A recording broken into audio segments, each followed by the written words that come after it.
So I'm excited to jump in today and just kind of cover some of the things that we can do in 2024 to make a better impact by using your social media channels. So let's get right to it. So, one of the things that's going on, or the first question that we want to ask, is what's happening in social media? Every year, this is not a surprise. There's been an increase in the amount of social media use, and even more so by government agencies. So, the most common use for social media in the government space is citizen engagement. And I know that that can be kind of broad, and there's a lot that goes with that that's nuanced, but people are coming to social media to engage with you and vice versa.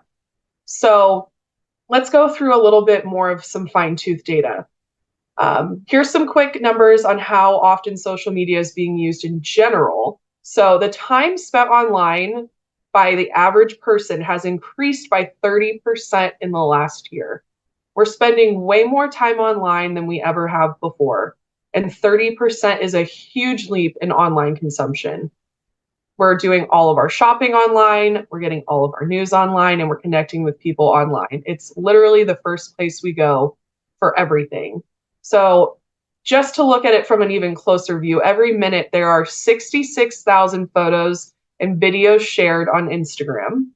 There's 350,000 tweets sent.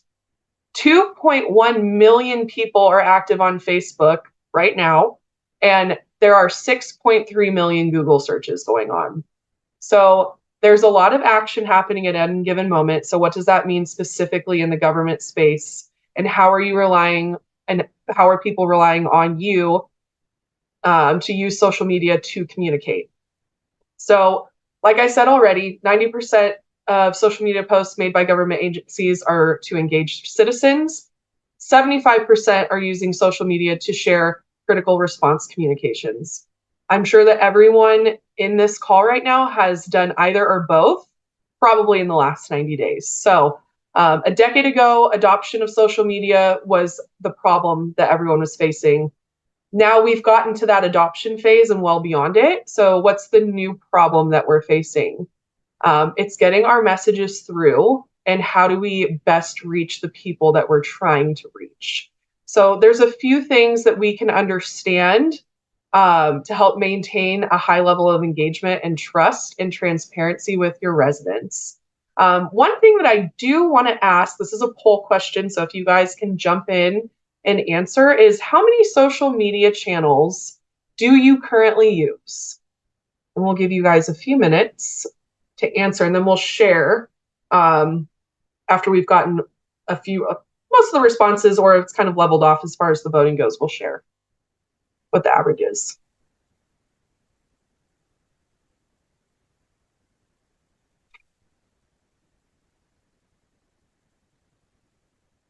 All right, so we have, most of you are using 3 to 4, which I would say is pretty typical. In this presentation, I'll talk about what I consider probably the biggest 3 for government agencies to use. And there's usually a 4th that kind of lingers in the background. And anything else outside of that, if you have any questions, happy to go over those. But I'd say 3 to 4 is probably pretty typical, and probably what I would recommend. Anything more might be a little overwhelming. So how do we set ourselves up for success in this space when we have so much going on and so much traffic online? So how do we start? Where do we begin? So the first place that we want to start is being prepared. With a large number of social media networks, getting organized will always be my absolute first recommendation. Since you are local government agencies focusing on channels that work best for you, my recommendation first is you do not need to be on every social media platform. I say that because you're in a certain corner of the world and you want to focus on your residents and what resonates with them specifically. We are not looking at major brands like Nike or American Airlines and comparing ourselves to them.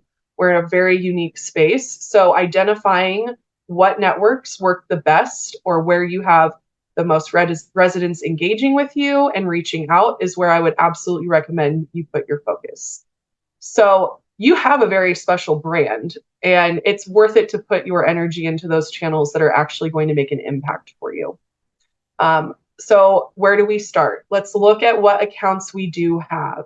What platforms are we currently using, and is everything on them up to date?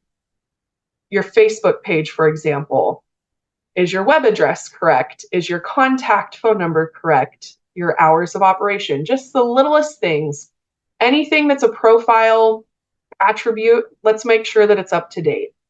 Let's see who our users are as well that has access to those pages, because there might be someone listed on the page as an admin that hasn't been with your organization for maybe a year or two.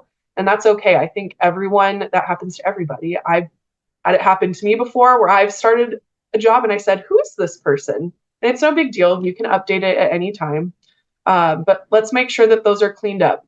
The other thing too is, do we have any rogue social media accounts? And what I mean by that is there a social media account maybe that was started a few years ago that maybe hasn't been used at all? Is it one that we want to maintain? I would say probably not. The lesser accounts that you have, so people know where the legitimate source is to get information, the better.